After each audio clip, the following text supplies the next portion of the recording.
नमस्कार दोस्तों। आज वास्तुशास्त्र के अनुसार एक बड़ी सुंदर चर्चा आपके सामने लेकर के आया हूँ। आज मेरे पास में एक कॉल आया था और उन्होंने कहा कि हमारा मकान देखो, हमारे मकान के अंदर किसी प्रकार का कोई दोष तो नहीं है। उस दोष को देखने के लिए मैं जैसे ही वहाँ पहुँचा तो वहाँ जाकर के मैंने देखा कि उनका जो मकान था वो टी पॉइंट पर बना हुआ था। टी पॉइंट किसे कहते हैं उसे समझिएगा आप। जैसे ये आपका मकान है और ये मकान के आगे ये रास्ता है और बिल्कुल उसके सामने भी एक सड़क जा रही है। एक तो सड़क ये रही और एक सड़क उसके बिल्कुल सामने जा रही है।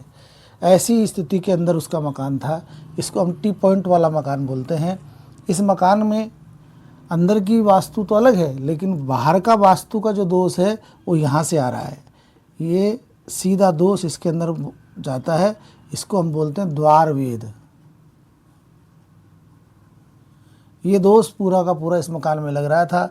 इस मकान में जब ऐसी स्थितियां बनती है, टी पॉइंट पर किसी का मकान होता है तो उस मकान के अंदर एकलता आती है।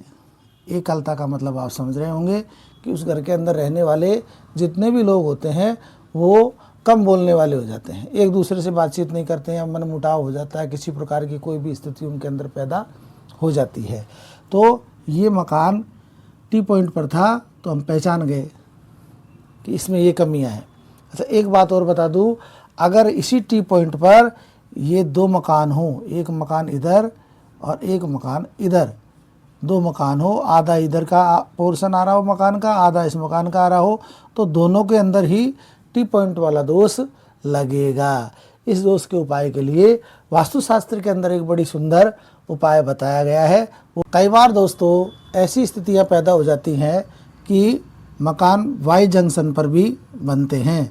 देखा होगा आपने कई जगह इस प्रकार से रास्ते बने हुए होते हैं। ये सड़क होती है, एक सड़क इधर से आती है और यहाँ पे एक मकान होता है, एक मकान यहाँ होता है, एक मकान यहाँ होता है। यहाँ तीनों मकानों के अंदर वाई जंक्शन का दोष लगता है। इस चीज़ को ध्यान रखिएगा। यहाँ पे एक नहीं, या तीनों मकानों पर दोष लगेगा। ये वाई जंक्शन का दोष कहलाता है और ये दोष की वजह से इस मकान में रहने वालों व्यक्तियों की उन्नति नहीं हो पाती है।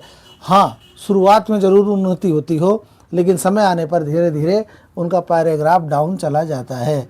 ऐसी स्थिति में एक तो टी जंक्शन वाला प्लाट और एक वाई जंक्शन वाला प्लाट, ये दोनों मकानों प्लाटों को, भूखंडों को अवॉइड करना चाहिए, नहीं लेना चाहिए। फिर भी अगर आप यहाँ रहते हैं, बदल नहीं सकते, तो वास्तुशास्त्र के अनुसार इनका बड़ा सुंदर उपाय बताया गया है। उस उपाय के लिए आप हमसे संपर्क कर सकते हैं। नमस्कार।